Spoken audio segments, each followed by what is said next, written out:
السلام عليكم ورحمة الله وبركاته. ليلة مباراة إياب نهائي بين النادي الأهلي وبين نادي الوداد البيضاوي، نهائي دوري أبطال إفريقيا. النادي الأهلي بكرة إن شاء الله هيلعب بالفانيلا الحمراء والشورت الأحمر والجوارب الحمراء، وفريق الوداد هيلعب بالفانيلا البيضاء والشورت الأبيض والجوارب البيضاء. تاني حاجة، يعني عايز أقول حاجات المفروض الأهلي يعملها، ومفروض إن ده السيناريو اللي الأهلي يبدأ بيه.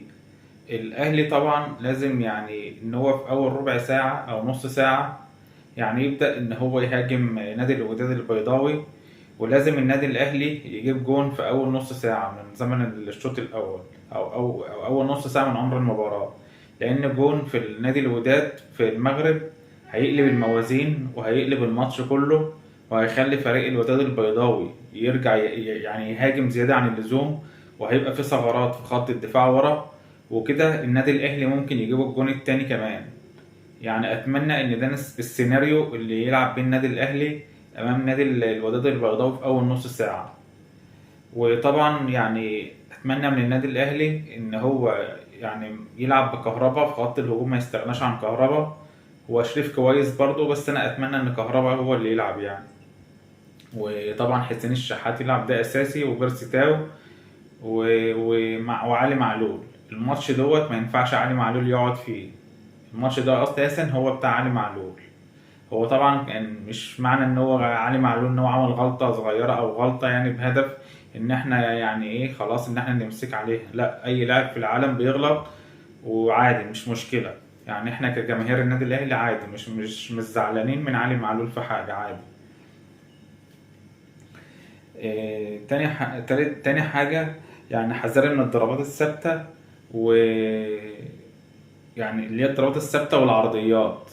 يعني الضربات الثابتة مع مع نادي الوداد البيضاوي بتبقى خطيرة، هي والعرضيات.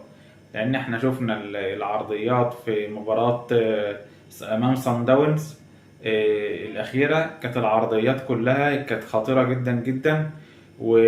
ونادي الوداد البيضاوي يعني من مميزاته في العرضيات ان هو بيعمل العرضيه يا دوبك على راس اللاعب، يعني ايه يخليها عند مستوى راسه على طول، يا دوبك ان هو اي حد لو نفخ بس فيها كده يعني يحطها جول.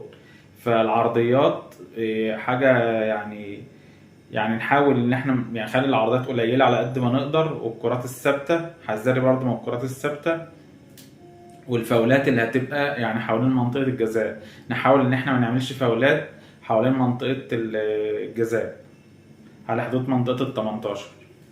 طبعا لو عدى اول نص ساعة يعني من زمن المباراة، لو عدى اول نص ساعة بنتيجة 0-0، ان شاء الله انا باكد ان البطولة ان شاء الله هنرجع بيها من المغرب. يعني يا ريت الاهلي حتى لو هو ما جابش جون في اول نص ساعة ان هو ما يدخلش في جون، لان لو دخل في جون في اول نص ساعة او في الشوط الاول يعني دي هتبقى المباراة صعبة جدا جدا على النادي الاهلي. فاتمنى من دفاع النادي الاهلي ان هو يكون فايق ومركز من يعني، وخط النص برضو يعني ايه يحاول ان هو يخفف الضغط على خط الدفاع. وطبعا بتمنى من كهربا ان هو لو جاء اي كوره من نص فرصه، مش هنقول من فرصه، لا من نص فرصه، نحاول يعني يحاول كهربا ان هو ايه يحرز اهداف حتى لو من نص فرصه. ولو محمد شريف هو اللي بدأ المباراة في خط الهجوم، أتمنى من محمد شريف برضو كده إن هو من نص فرصة يجيب جول، لأن المباريات دي بيبقى صعب إن هي يعني يجي فيها أهداف كتير، وهي بتخلص بفرصة أو بنص فرصة. المباريات اللي زي دي لازم برضو لعيبة النادي الأهلي لازم تكون قريبة من بعضها، تكون الخطوط قريبة من بعضها، يعني ما يبقاش اللعيب واحد يعني اللعيبه تبقى بعيدة عن بعضها، لا، لازم ان اللعيبه تكون قريبه من بعضها والخطوط تكون قريبه من بعضها، ويكون في يعني زي همزات وصل كده بين اللعيبه بمنتهى السرعه وبمنتهى الخفيه. هقول توقعات نتيجه المباراه. باذن الله النادي الاهلي يعني لو ما دخلش في جون في خلال الشوط الاول في اول نص ساعه، اعتقد ان النادي الاهلي ان شاء الله هيرجع بالبطوله. وممكن النادي الاهلي ممكن يعني يعرف يحط جون ولا حاجه من اي هجمه مرتده او كلام من يعني ايه اي هجمه مرتده كده، ممكن النادي الاهلي يخلص الماتش بالطريقه دي.